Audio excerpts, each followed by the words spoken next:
बिस्मिल्लाहिर्रहमानिर्रहीम। अस्सलाम वालेकुम नाज़रीन, आप यूट्यूब चैनल देख रहे हैं। मैं इमरान खान हूँ। सहाफ़ी खालिद जमील साहब अल्हम्दुलिल्लाह अब रिहा हो गए हैं और आज की एक अच्छी बड़ी ख़बर ये थी सुबह जो हमें सबसे पहले मिली। और यानी जुल्म तो ये है कि किसी भी आदमी को बोलने का मौका नहीं दिया जाता और आज़ादी इज़हार राय पाकिस्तान में छीना जा रहा है। सहाफ़ी खालिद जमील साहब का कसूर वही है जो बहुत सारे और ऐसे लोगों का कसूर है जिन्हें टीवी स्क्रीन से हटा दिया गया है, जिनसे उनका कलम छीन लिया गया है, जिन्हें गिरफ्तार किया गया, जिन्हें जबरी तौर पे लापता किया गया, जिन पर मुकदमात दर्ज किए गए, जिनके उनके ख़ानदानों समेत अकाउंट्स जो हैं वो सील कर दिए गए, बहुत सारों को पाकिस्तान छोड़कर जाना पड़ा। ये सारा कसूर यही है कि ये लोग वो बात करते हैं जो मुक़तदरा को, या आप जिसे बोलते हैं एस्टेब्लिशमेंट, उसे वो बात पसंद नहीं आती। और नॉर्मली जो सहाफ़ी है उसका काम अपने लिए लॉबिंग या अपने लिए बहुत सारी हमायत इकट्ठा करना नहीं होता। पाकिस्तान में एक सहाफ़ी को अपने आप को सर्वाइव करवाने के लिए अगर उसने खबरें देनी है तो उसे बहुत सारे ताल्लुकात बनाने पड़ते हैं। मेरे ख्याल में सहाफ़ी का काम सिर्फ और सिर्फ खबर देना होता है और ख़बर के लिए ताल्लुकात बनाने चाहिए, यहाँ जान बचाने के लिए ताल्लुकात बनाने पड़ते हैं। ईमान मज़ारी साहिबा का, हादी साहब का बहुत शुक्रिया और तमाम जमहूरियत पसंदों का शुक्रिया जिन्होंने इस मामले को उठाया। ये शुक्रिया खालिद जमील साहब ने भी अदा किया। मैं भी तहे दिल से शुक्रगुजार हूँ कि ये लोग हमेशा जमहूरियत के लिए, आज़ादी या इज़हार राय के लिए खड़े होते हैं। तो आप सबका बहुत शुक्रिया। नदीम अफजल चंद साहब ने एक बात की है, ये बात बड़ी अहम है और चंद साहब जैसे जो सियासी वर्कर्स हैं वो अब इस मामले को समझ रहे हैं।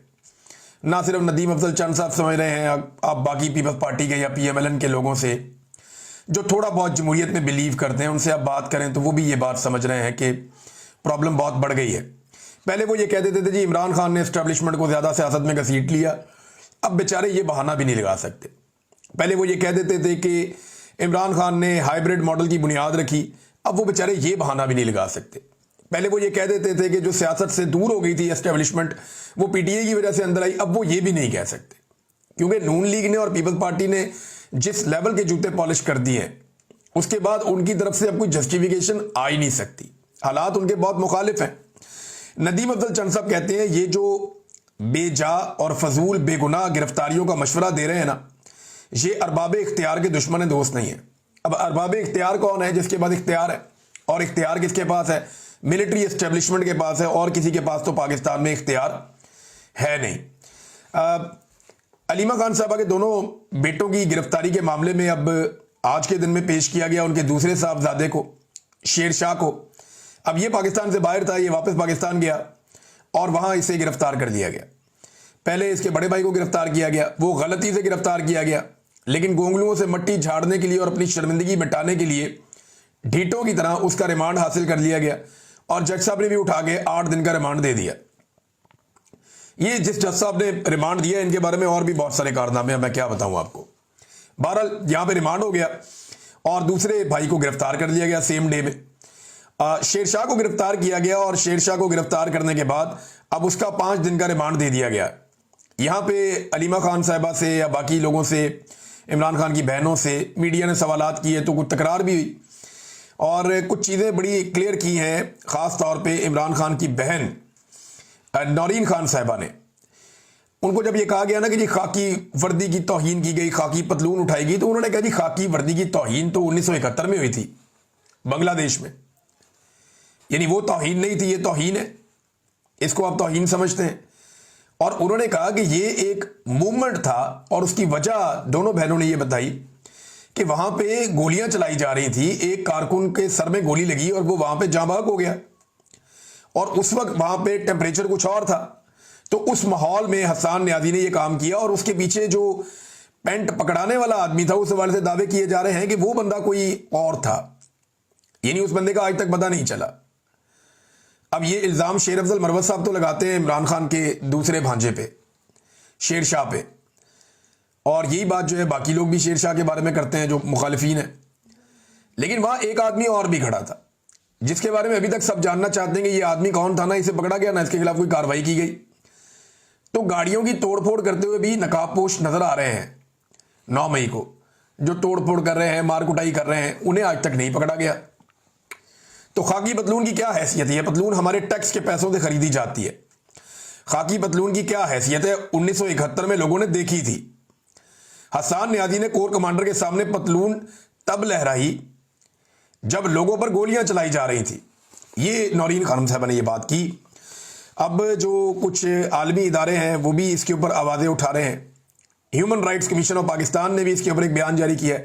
ویسے پاکستان میں ہیومن رائٹس جیسے نہیں ہے نا، ویسے ہی ہیومن رائٹس کی تنظیمیں بھی نہیں ہیں.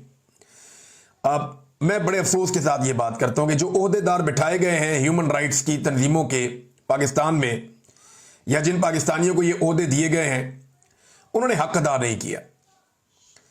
یعنی میں یہ دیکھ رہا ہوں کہ ان کے سٹیکس جو ہے نا، وہ موجودہ جو وکلا کی قیادت ہے، جو حکومت کے ساتھ شامل ہے، ان کے ساتھ بھی ملتے ہیں، اور موجودہ جو حکمران ہیں ان کے ساتھ بھی ملتے ہیں. تو وہ ان کے ظلم اور ستم کے اوپر آنکھیں بند کیے ہوئے، اور اسٹیبلشمنٹ کے خلاف اپنی پالیسی بھی انہوں نے نرم کر دی ہے، صرف پاکستان تحریک انصاف یا عمران خان صاحب کی مخالفت میں.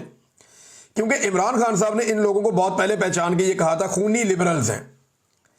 تو اب وہ جو سٹیٹمنٹ بھی دیتے ہیں وہ بادل نخواستہ سٹیٹمنٹ دیتے ہیں، اور عملی طور پہ انہوں نے کوئی اقدامات نہیں کیے. چاہے ارشد شریف کی شہادت ہو، چاہے مجھے جبری طور پہ لاپتہ کیا گیا ہو، چاہے اور بہت سارے صحافیوں کی، شاعروں کی گرفتاریاں ہوں، چاہے ایکٹیوسٹ کی گرفتاریاں ہوں اور ان کی جبری گمشدگیاں ہوں، تو انہوں نے اس طرح آواز نہیں اٹھائی جیسے آواز اٹھائی جانی چاہیے تھی. بہرحال اس معاملے کی انہوں نے مذمت کی ہے کہ عمران خان صاحب کے 2 نیفیوز کو 9 مئی کے اندر جو ہے وہ گرفتار کیا گیا. یہ بڑی زیادتی ہے، اور اتنے مہینوں کے بعد، 27 مہینوں کے بعد دونوں کو گرفتار کیا گیا. تو یہ میں نے آپ کو پہلے بتایا تھا کہ یہ گرفتاریاں جو ہیں وہ صرف اور صرف اس لیے ہیں کہ علیمہ خانم کو دبایا جا سکے اور وہ عمران خان صاحب کا موقف باہر دینے سے رک جائیں.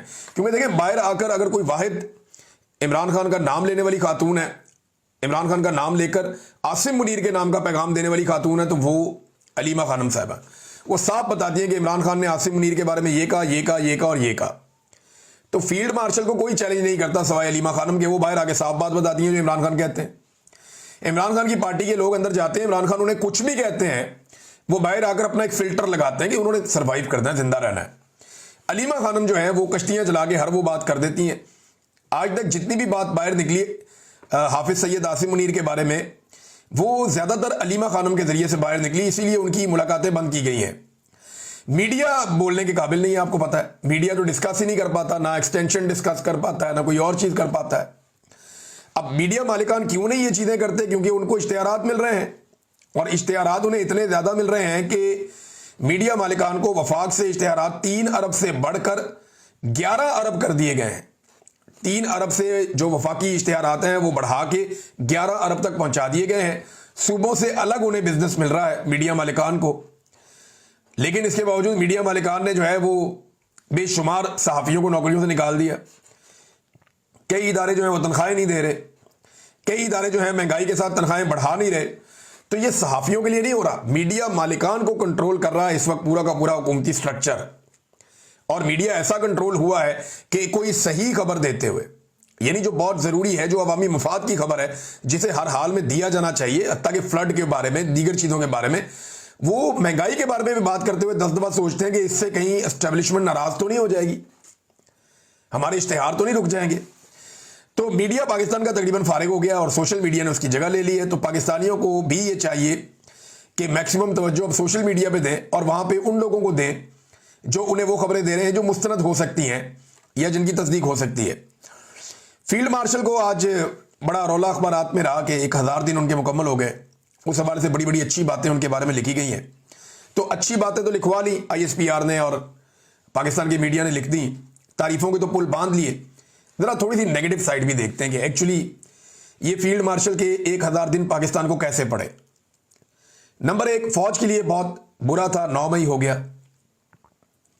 فیلڈ مارشل اگر وہ پالیسیز نہ رکھتے اور عمران خان کو غیر قانونی طور پہ گرفتار کرنے کا حصہ نہ بنتی فورسز، اور جو کچھ عمران خان کے ساتھ ہوا وہ تسلسل جاری نہ رکھا جاتا، تو ادارے کے خلاف لوگوں کا اتنا ری ایکشن نہ ہوتا کہ وہ 9 مئی کو اداروں کے باہر یا ان کے دفاتر کے باہر احتجاج کرنے چلے جاتے. اب اس کے بعد جو ہوا وہ کنٹروورشل ہے، اس کی آج تک کوئی انکوائری نہیں ہوئی کہ وہ کیا کس نے اور وہ کیسے ہوا. بہرحال 9 مئی عاصم منیر صاحب کے دور میں ہوا. 8 فروری 2024 پاکستان کی تاریخ کی الیکشن کی سب سے بڑی ڈکیتی عاصم منیر صاحب کے دور میں ماری گئی. یہ سب سے بڑی ڈکیتی ہے. اس کا سمپل میں آپ کو یہ بتا دیتا ہوں کہ پاکستان کی تاریخ میں الیکشن بہت چوری ہوئے، لیکن اتنے بڑے پیمانے پہ کبھی الیکشن چوری نہیں ہوا کہ 17 سیٹوں والے کو اٹھا کے پہلے حکومت بنا کر دے دیں اور اس کے بعد اس کو 2/3 اکثریت بھی دلوا دیں.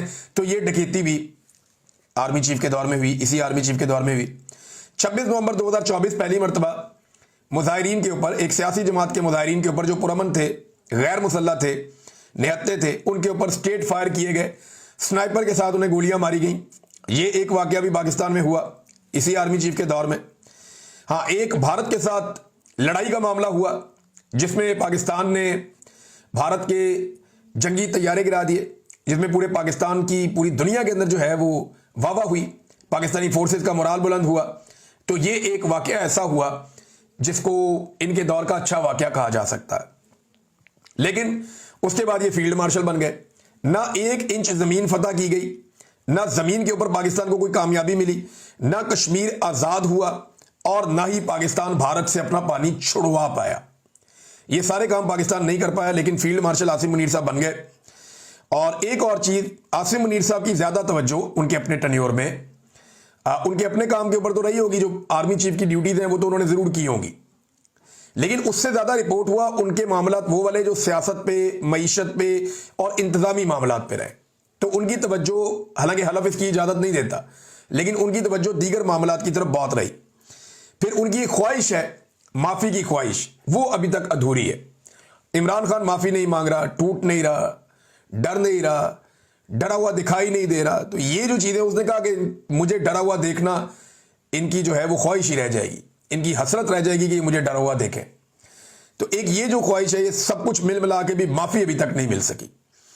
اور دوسرا یہ ہے کہ ایک بڑا سوال جو ابھی پیدا ہوتا ہے کہ ان کا دور ختم ہونے والا ہے نومبر 2025 میں, تو کیا وہ ایکسٹینشن انجوائے کریں گے؟ ان کے دور میں ایک قانون بنا, اور آپ کو پتا ہے ان کے دور میں جتنی بھی آئین سازی ہوئی یا قانون بنا یا ترمیم ہوئی, وہ ساری اسٹیبلشمنٹ کے زیر نگرانی اور ان کے دباؤ کے تحت ہوئی ہے.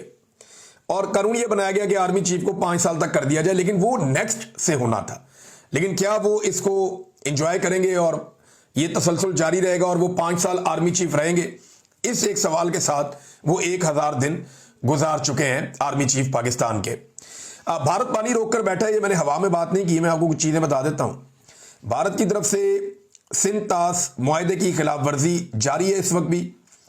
دریائے چناب کا 17,000 کیوسک پانی بھارت نے روک لیا ہے, اور اپر چناب اور نہر مرالہ راوی لنک کو بھی پانی کی فراہمی کئی ہزار کیوسک کم ہو گئی ہے.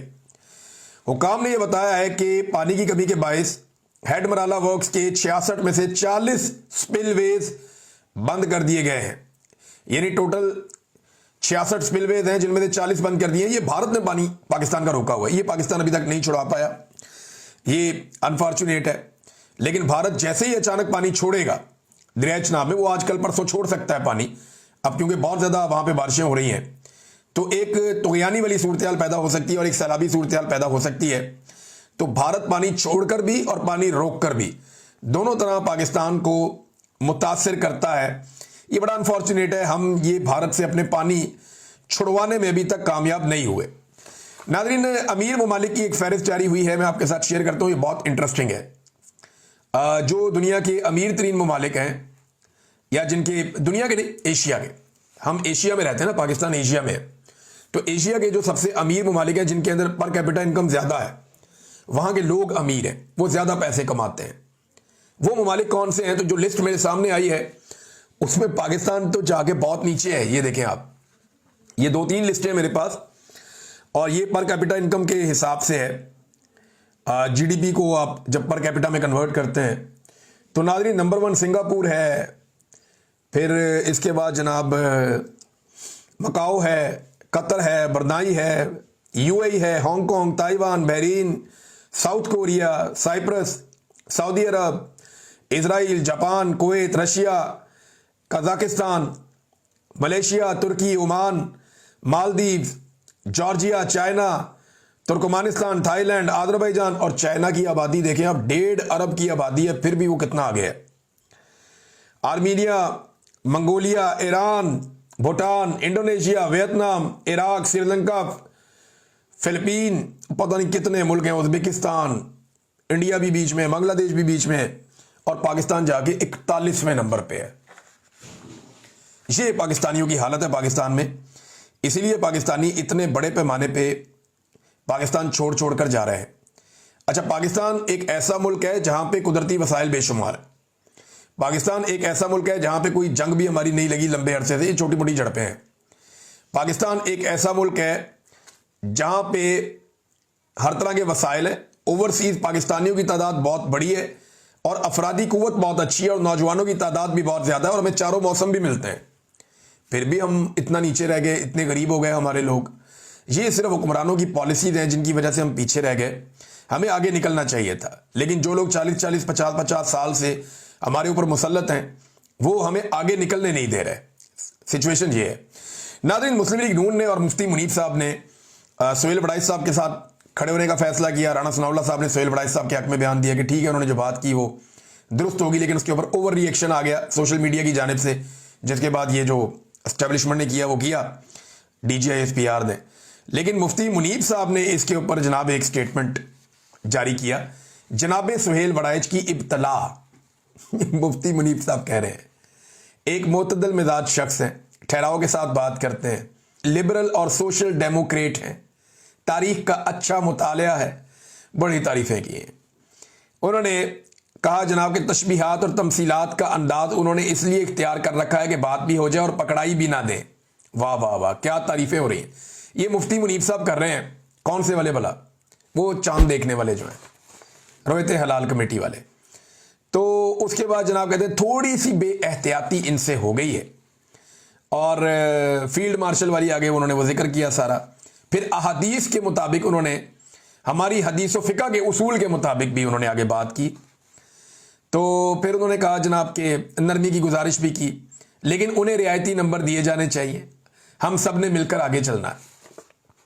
मुफ्ती मुनीब साहब, सोहेल वड़ाइच की दफ़ा आपको एक स्टेटमेंट दिया DGISPR ने, और आपने क्या उर्दू और अरबी का और क्या ज़बान आप इस्तेमाल की अदबी, और आपने उनके लिए कैसा रास्ता बनाया।